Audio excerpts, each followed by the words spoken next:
ഇന്ന് നമുക്ക് സദ്യക്ക് ഒഴിച്ചുകൂടാൻ പറ്റാത്ത രണ്ട് സാധനങ്ങൾ ഉണ്ടാക്കുന്നത് നമ്മുടെ കായ വറുത്തതും പിന്നെ ശർക്കര വരട്ടി. അപ്പോൾ ഇതിൻ്റെ സൗണ്ടൊക്കെ വരില്ലേ, നല്ല കിലുകിലാന്ന് വന്നിട്ടുണ്ട് കേട്ടോ. ഇതിങ്ങനെ എളുപ്പത്തിൽ ഉണ്ടാക്കാൻ നോക്കാം. ഇത് ഒരു 1.5 കിലോയോളം കായ ഉണ്ടാവും കേട്ടോ. നേന്ത്രക്കായ നല്ല മൂത്ത കായ വേണം, അധികം പഴുക്കാറായത് പാടില്ല, എന്നാൽ ചള്ളും പാടില്ല. അങ്ങനത്തെയാണ് പാകം വേണ്ടത്. അപ്പോൾ ഒരു പാത്രത്തിൽ വെള്ളം എടുത്തിട്ട് അതിൽ മഞ്ഞൾപ്പൊടിയും കുറച്ച് ഉപ്പിട്ടിട്ട് കലക്കി വയ്ക്കുക. അതിലേക്കാണ് നമ്മൾ ഈ തൊലി കളഞ്ഞിട്ടുള്ള കായ ഇട്ട് കൊടുക്കുന്നത്. ഇങ്ങനെയാണ് തൊലി കളയണത് കേട്ടോ. അറിയാത്തവർക്ക് എളുപ്പത്തിൽ ഇങ്ങനെ തൊലി കളഞ്ഞെടുക്കാം.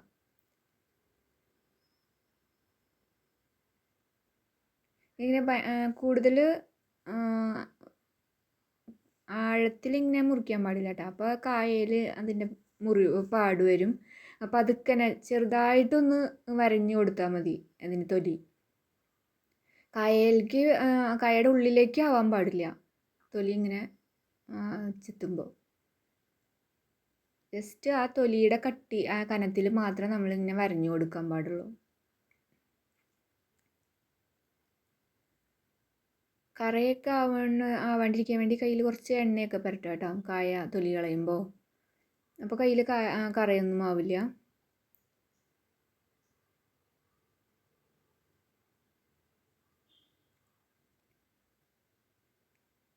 നല്ല ഫ്രഷ് കായയാണെങ്കിൽ ഉപ്പേരി നല്ല സൂപ്പറായിട്ട് കിട്ടും. ഇത്തിരി വാടിയിട്ടുള്ള കായൊക്കെ ആകുമ്പോൾ ഉപ്പേരി അത്ര നന്നാവില്ല. അതുപോലെ കുറച്ച് പഴുപ്പാവാറായ കായാണെങ്കിലും ഉപ്പേരി അത്ര നന്നാവില്ല. അപ്പോൾ കായ ഉപ്പേരി വറുക്കാനായിട്ട് കായ വാങ്ങിക്കുമ്പോൾ ശ്രദ്ധിച്ച് വാങ്ങിക്കണം. കടക്കാരോട് പറഞ്ഞാൽ അവർക്ക് അറിയാം. അപ്പോൾ നമ്മളതെല്ലാം കഴുകിയെടുത്തു കേട്ടോ. ഇനി കഴുകിയെടുത്ത് നമ്മളൊന്ന് തുടച്ച് ഡ്രൈ ആക്കണം. കാരണം അത് അരിഞ്ഞിട്ട് വെള്ളം ഇല്ലാണ്ട് ഇരിക്കുന്നതാണ് നല്ലത്. അപ്പോൾ അരിയണത് സ്ലൈസറിൽ വെച്ച് അരിയാൻ അറിയണവർ അതിലരിയുക. നമ്മൾ ഇങ്ങനെയാണ് ഈ കത്തി കൊണ്ടാണ് ഇങ്ങനെ കട്ട് ചെയ്യണത്. സ്ലൈസറിലാണെങ്കിൽ അതുകൊണ്ട് ചെയ്യുക. കനം കുറച്ചിട്ട് എല്ലാ കഷ്ണങ്ങളും ഒരേ വലിപ്പത്തിലാവാൻ നോക്കുക, അത്രയ്ക്കേ ഉള്ളൂ. അപ്പോൾ എല്ലാതും ഒരുപോലെ വെന്ത് കിട്ടുക.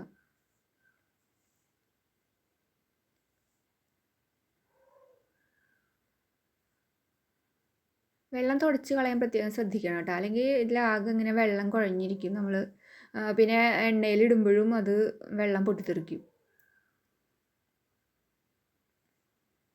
നമ്മളെല്ലാതും ഇങ്ങനെ കനം കുറച്ച് കട്ട് ചെയ്തെടുത്തിട്ടുണ്ട് കേട്ടോ. കനം കുറച്ച് വട്ടത്തിൽ മുറിച്ചിട്ടുണ്ട് കായൊക്കെ. പിന്നെ ഇത് വറുക്കാനായിട്ട് ഇത് ഒരു 1.5 കിലോയോളം കായ ഉണ്ടാവും. അപ്പോൾ നമ്മൾ 1 ലിറ്റർ വെളിച്ചെണ്ണ ഒഴിച്ചു ഇത് വറുക്കാനായിട്ട്. കുറച്ച് ആദ്യം നല്ല ഫുൾ ഫ്ലെയിമിൽ വയ്ക്കുക. എന്നിട്ട് ഇത് ടെസ്റ്റാണ് കേട്ടോ, ടെസ്റ്റ് ചെയ്യുന്നതാണ്. നമ്മൾ എണ്ണ ചൂടായിട്ടുണ്ടോയെന്ന് ഒരെണ്ണം ഇട്ട് നോക്കിയാൽ മതി. അപ്പോൾ നമുക്കറിയാം. ചൂടായിട്ടുണ്ടെങ്കിൽ പിന്നെ നമ്മൾ ബാക്കിയുള്ളതൊക്കെ ഇട്ട് കൊടുക്കുക. അപ്പോൾ ഒന്നായിട്ട് അങ്ങനെ ഇടാണ്ട് ഓരോന്നും ഇങ്ങനെ ഇട്ട് കൊടുക്കണം നല്ലത്. കുറച്ച് നമുക്ക് ബുദ്ധിമുട്ടായിട്ട് തോന്നും, പക്ഷേ കുറേശ്ശെ ഇട്ട് വറുത്താൽ മതി. അപ്പോൾ ഓരോന്ന് ഇട്ട് കൊടുക്കുകയാണെങ്കിൽ എന്താണെന്ന് വെച്ചാൽ ഇത് ഒന്നും ഒട്ടിപ്പിടിക്കില്ല. ഒന്നായിട്ട് ഇടുകയാണെങ്കിൽ നമുക്കിതിങ്ങനെ ഒട്ടിപ്പിടിച്ചത് വിടർത്താൻ ഭയങ്കര പാടാവും. അപ്പോൾ ഇങ്ങനെ ഓരോന്ന് ഇട്ട് കൊടുത്തിട്ട് വറുത്തെടുക്കണതാണ് നല്ലത്. നമ്മൾ സ്ലൈസ് ചെയ്യുമ്പോഴും നമ്മൾ ഈ എണ്ണയിലേക്ക് ഓരോന്നല്ലേ ഇട്ട് കൊടുക്കുന്നത്. അതുപോലെ അറിയുമെന്ന് വെച്ചാൽ അതുപോലെ ചെയ്യണവരാണെങ്കിൽ അങ്ങനെ ഇട്ട് കൊടുത്താൽ മതി. നമ്മളിപ്പോൾ ഇത് അരിഞ്ഞ് വെച്ചിട്ട് കൈ കൊണ്ട് ഓരോന്ന് ഇട്ടിട്ടാണ് ഇത് വറുത്തെടുത്തത്.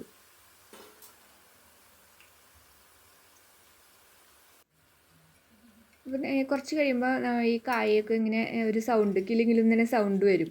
അപ്പോൾ അത് ഏകദേശം അതിൻ്റെ പതയൊക്കെ നിന്നിട്ടുണ്ടാവും. ആ സമയത്ത് നമ്മളിതിൽ ഉപ്പുവെള്ളം ഒരു 1/4 കപ്പ് വെള്ളം എടുത്തിട്ട് അതിലേക്ക് 1 ടീസ്പൂൺ ഉപ്പിട്ട് കലക്കി അത് കുറേശ്ശെ ഇങ്ങനെ ഒഴിച്ചു കൊടുക്കുക. അപ്പോൾ ആദ്യത്തെ ട്രിപ്പ് നമ്മൾ ഇങ്ങനെ ഒരു 2 ടീസ്പൂൺ ഒഴിച്ചിട്ട് നോക്കുക ഉപ്പ് പാകത്തിനായോ ഉപ്പേരിയിൽ നിന്ന്. എന്നിട്ട് പിന്നെ അടുത്ത പ്രാവശ്യം നമുക്ക് അതിനനുസരിച്ചിട്ട് കൂട്ടുകയോ കുറയ്ക്കുകയൊക്കെ ചെയ്യാം ഉപ്പ്. ഇത് ഒരു 1/4 ടീസ്പൂണോളം ഉപ്പ് വെള്ളം ഇതിൽ തെളിച്ചിട്ടുണ്ട്. അപ്പോൾ ഇതിൽ ആദ്യം വെള്ളം തെളിക്കുമ്പോൾ നല്ല സൗണ്ട് ഇങ്ങനെ വരുന്നുണ്ടാ. അപ്പോൾ പേടിക്കൊന്നും വേണ്ട. ആദ്യമായിട്ട് കേൾക്കണവർക്ക് ഇത് എന്താണെന്ന് വെച്ചാൽ പൊട്ടിത്തെറിക്കലൊക്കെ ഉണ്ടാവും. അങ്ങനെ ഉപ്പല്ലേ വെള്ളത്തിൽ എണ്ണയിൽ പോയി വീണത്.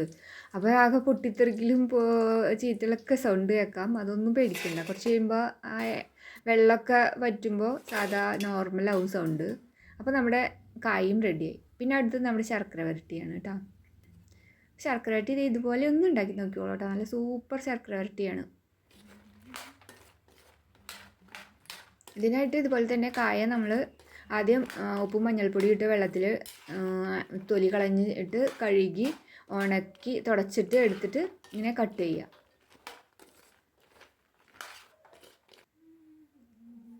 ഇതെല്ലാം തുടച്ച് വെച്ച കായാണ് കേട്ടോ.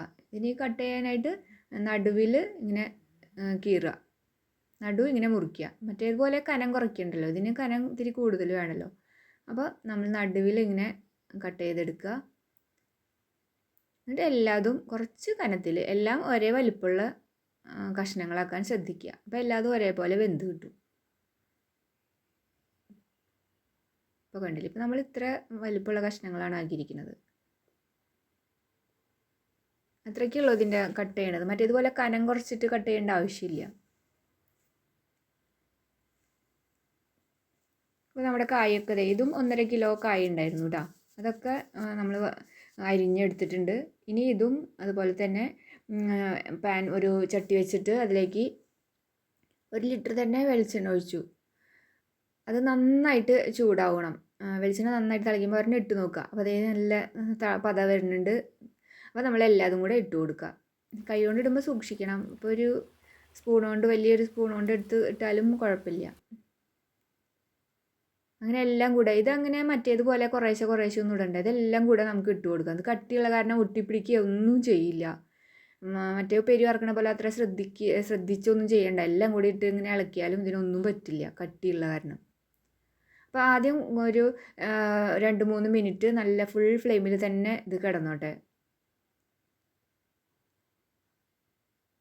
ഇപ്പോൾ ഈ സൗണ്ടൊക്കെ വന്നു തുടങ്ങി. അപ്പോൾ നമ്മൾ ഏകദേശം കുറേശ്ശെ ആയപ്പോൾ നമ്മൾ ഇത് 5 മിനിറ്റ് കഴിഞ്ഞപ്പോൾ പിന്നെ മീഡിയം ഫ്ലെയിമിൽ വെച്ചു. മീഡിയം ഫ്ലെയിമിൽ വെച്ചിട്ടാണ് പിന്നെ അടുത്ത് വറുത്തെടുക്കേണ്ടത്. കാരണം ഫുൾ ഫ്ലെയിമിൽ തന്നെ അവസാനം വരെ വെച്ചിട്ടുണ്ടെങ്കിൽ വേഗം കരിയും, പക്ഷേ ഉള്ളു വേവില്ല. അപ്പോൾ ഇത് കുറച്ച് സമയം വേണം. നമ്മളിങ്ങനെ ഇടയ്ക്കിടയ്ക്ക് നോക്കിക്കൊണ്ടിരിക്കണം. സൗണ്ട് കേൾക്കാം. നമ്മളിത് ആയോന്ന് അറിയാൻ വേണ്ടി ഒന്നെടുത്ത് കടിച്ചു നോക്കുക. അപ്പോൾ അങ്ങനെ ചതഞ്ഞ് വരികയാണെങ്കിൽ ആയിട്ടില്ല എന്നർത്ഥം. നല്ല ക്രിസ്പി ആയിട്ട് കറുമുറുന്നനെ ആയിട്ടുണ്ടെങ്കിൽ നമ്മുടെ ഉപ്പേരി വറുത്തത് പാകമായി എന്നർത്ഥം. ഇപ്പോൾ നമ്മുടെ ഉപ്പേരി പാകമായിട്ടാണ്. അപ്പോൾ കണ്ട എണ്ണയൊക്കെ പതയൊക്കെ പോയി. പിന്നെ അത് കടിച്ച് നോക്കുമ്പോൾ അറിയാം നല്ല പൊട്ടി. അതിങ്ങനെ ഒരു ഓട്ടയുള്ള ഒരു പാത്രത്തിൽ ഇട്ട് കൊടുക്കുക. അപ്പോൾ എണ്ണ ഉണ്ടെങ്കിൽ അത് പൊക്കോളും. അങ്ങനെ നമ്മുടെ ഇത് ആയിട്ട് ആ ശർക്കര വരട്ടിയുടെ കായ വറുത്ത് കഴിഞ്ഞു. ഇനി ഇത് നന്നായിട്ട് തണുക്കണം. അപ്പോൾ നമ്മൾ ഇത് ചെയ്തത് തലേദിവസം കായ വറുത്ത് വെച്ചു. പിറ്റേ ദിവസമാണ് ഇതിൽ ശർക്കരയൊക്കെ ആക്കുന്നത്. ശർക്കരയിൽ വിളയിക്കുന്നത് പിറ്റേ ദിവസം അതുപോലെ കാലത്ത് നമ്മളിപ്പോൾ ശർക്കര വരട്ടി കായ വറുത്ത് വെച്ചിട്ടുണ്ടെങ്കിൽ വൈകുന്നേരം ആകുമ്പോൾ വിളയിച്ചെടുത്താൽ മതി. ശർക്കരയിൽ ചൂടാറിയിട്ട് ചെയ്യണതാണ് കൂടുതൽ നല്ലത്. അപ്പോൾ 1.5 കിലോ കായ ഉണ്ട്. അതിന് നമ്മളൊരു 250 ഗ്രാം ശർക്കരയാണ് ഉരുക്കാൻ വെച്ചത് കേട്ടോ. കല്ലും പൊടിയും കട്ടയൊക്കെയുള്ള ശർക്കരയാണെങ്കിൽ, അഴുക്കുള്ള ശർക്കരയാണെങ്കിൽ അത് വേറെ പാത്രത്തിൽ ഉരുക്കിയിട്ട് അരിച്ചിട്ട് ഈ ശർക്കര വരട്ടാനെടുക്കുന്ന പാത്രത്തിലേക്ക് ഒഴിച്ചാൽ മതി. ഇതിപ്പോൾ കല്ലൊന്നും ഇല്ലാത്ത ശർക്കര ആയതുകൊണ്ടാണ് നേരിട്ട് ഈ പാത്രത്തിൽ തന്നെ ഉരുക്കിയത്. ഇതിനി അരിച്ചെടുക്കേണ്ട ആവശ്യമില്ല. അപ്പോൾ ശർക്കര പാനി ഒരു 1/4 കപ്പ് വെള്ളം ഒഴിച്ചിട്ടാണ് നമ്മൾ ഉരുക്കിയത്. അപ്പോൾ അത് ഒരു ആയിട്ട് വരില്ലേ, ആ നല്ല കട്ടിയായിട്ട് വരുമ്പോൾ അതിലേക്ക് നമ്മൾ ഈ വറുത്ത് വെച്ച കായ ഇട്ട് കൊടുക്കുക. എന്നിട്ട് നന്നായിട്ട് ഇങ്ങനെ മിക്സ് ചെയ്ത് കൊടുക്കുക. അപ്പോൾ മീഡിയം ഫ്ലെയിമിൽ വെച്ചാൽ മതി കേട്ടോ. പിന്നെ ഈ പാനി ഇങ്ങനെ വറ്റി ഈ ശർക്കര കഷ്ണങ്ങളിൽ പിടിക്കണ വരെ നമ്മളിങ്ങനെ ഇളക്കി കൊടുക്കുക. അപ്പോൾ വെള്ളമൊക്കെ ഇങ്ങനെ നമുക്കിങ്ങനെ കുറച്ച് തോന്നുന്നെങ്കിലും കുഴപ്പമില്ല. അതിങ്ങനെ വറ്റി കുറച്ച് തീയൊന്ന് കൂട്ടി വെച്ച് കൊടുത്താൽ മതി. വേഗം വറ്റി ഇതിലെല്ലാത്തിലും പിടിക്കും. ശർക്കരയുടെ കായയുടെ കഷ്ണത്തിലൊക്കെ പിടിച്ച് ഇതേണ്ട എല്ലാ വെള്ളവും വറ്റിയിട്ടാ. ഈ സമയത്ത് നമ്മൾ 2 ടീസ്പൂൺ പഞ്ചസാര, പൊടിക്കണ്ട, അങ്ങനെ തന്നെയുള്ള ക്രിസ്റ്റൽസാണ്, അത് ഇട്ട് കൊടുക്കുക. പഞ്ചസാര ഇട്ട് കൊടുത്തിട്ടുണ്ടെങ്കിൽ വേഗം ഇതിങ്ങനെ ഒറ്റയായിട്ട് വിട്ടുപോരും. കട്ട പിടിച്ചിരിക്കുന്ന കഷ്ണങ്ങളൊക്കെ ഇങ്ങനെ വിട്ടുപോരും. അതിനാണ് നമ്മൾ ഈ പഞ്ചസാര ഇട്ട് കൊടുക്കുന്നത്. പൊടിയൊന്നും ഇട്ട് കൊടുക്കണ്ട കേട്ടോ പഞ്ചസാരയുടെ. പിന്നെ അതിലേക്ക് 1 ടീസ്പൂൺ ഏലക്ക പൊടിച്ചതാണ് ചേർക്കുന്നത് കേട്ടോ. അപ്പോൾ 1/2 ടീസ്പൂണായി കാരണമാണ് 2 പ്രാവശ്യം ചേർത്തത്. നമ്മൾ ഏലക്കായ നന്നായി കഴുകി ഉണക്കി എടുത്ത് വെച്ചത് കുറച്ച് പഞ്ചസാര ചേർത്ത് മിക്സിയിൽ പൊടിച്ച് വെച്ചതാണ്. അതാണ് ഇതിപ്പോൾ 1 ടീസ്പൂൺ ചേർത്ത് കൊടുത്തത്. 1/2 ടീസ്പൂൺ വീതം 2 പ്രാവശ്യം. പിന്നെ 1 ടീസ്പൂൺ ചുക്ക് പൊടിച്ചതും കൂടെ ചേർത്തു. 1 ടീസ്പൂൺ ചുക്ക് പൊടിച്ചതില്ല, അര ടീസ്പൂൺ ചുക്ക് പൊടിച്ചതും കൂടെ ചേർത്തു. 1 ടീസ്പൂൺ ഏലക്കാപ്പൊടിയും അര ടീസ്പൂൺ ചുക്ക് പൊടി. ചുക്ക് പൊടി ഇപ്പോൾ ഇത്തിരി കൂടിയാലും കുഴപ്പമൊന്നുമില്ല. അര ടീസ്പൂൺ ഇട്ടാൽ മതി, അപ്പം തന്നെ ധാരാളവും. അപ്പോൾ അതേ നമ്മളെല്ലാം മിക്സ് ചെയ്ത് നമ്മുടെ ശർക്കര വരട്ടി സൂപ്പറായി. അപ്പോൾ ഇതുപോലെ ഓണത്തിന് ശർക്കര വരട്ടി ഉണ്ടാക്കി നോക്കിയിട്ടില്ലെങ്കിൽ ഒന്ന് ഉണ്ടാക്കി നോക്കാം കേട്ടോ. അപ്പോൾ ഓണത്തിന് തന്നെ ചെയ്യണമെന്നൊന്നുമില്ല, നമുക്ക് എപ്പോഴാണ് ശർക്കര വരട്ടി ഉപ്പേരി ഉണ്ടാക്കാൻ തോന്നണേ അപ്പോൾ ഉണ്ടാക്കി നോക്കാം.